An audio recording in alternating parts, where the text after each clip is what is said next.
1990s saw the aquarium as a valuable facility that drives a lot of education and also has a lot of public members visiting us, which they could therefore use as an educational tool to get the story of sustainability and energy conservation and green energy initiatives out to the general public.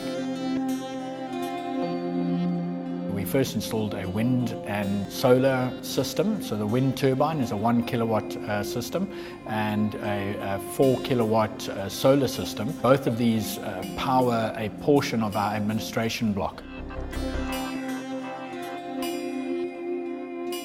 We are producing a wave in our kelp tank and have been producing a wave for 19 years now since the aquarium opened. This wave is being generated by a plunger system, and it is required for the movement of the kelp within the tank to help keep the plants alive. And I thought, well, can we not use this wave's continuous energy 24 hours a day to power up something? And that's where I came up with the idea of using the wave itself to force air to move through a system of pipes which could then drive a wind turbine.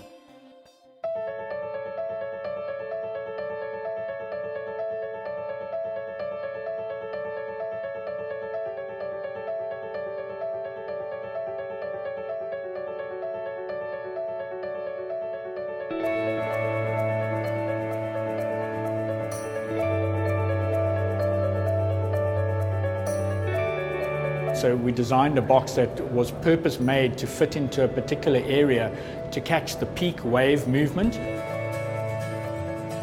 The box was pre-made by our staff. It's all HDPE plastic and welded together with purpose-drilled holes on the back wall. The second challenge was actually finding a turbine that was small enough for us to use.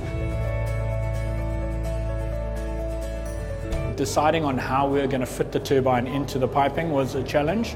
And then on top of that, we're also working with seawater, which is very corrosive. So any air that comes out of that box will be heavily salt laden, and we can't afford for the turbine to corrode from the salt. So waterproofing it and making it electrically safe was very important to us.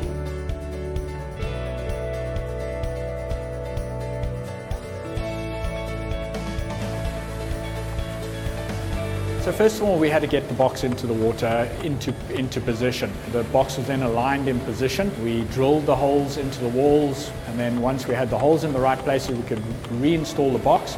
So everything was sealed, tightened, waterproofed, and then we did the installation of the piping, in which we then installed the wave turbine.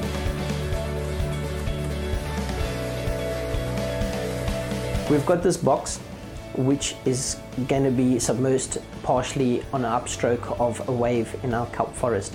So when the wave is going up, the actual bottom of the box will be empty, the top will be sealed. So the air inside will be forced to one point, which will be an exit. And in that exit, there will be a tube with a little turbine inside it. And that turbine will be spinning in one direction so that the electrics will be generated from that. And then on the opposite stroke again, when the wave is leaving, that space has to be filled with air again, which will cause a vacuum or suction through the top. And then obviously you've got the turbine spinning once again. As your wave carries on with the motions of up and down, you're going to get continuous power from that.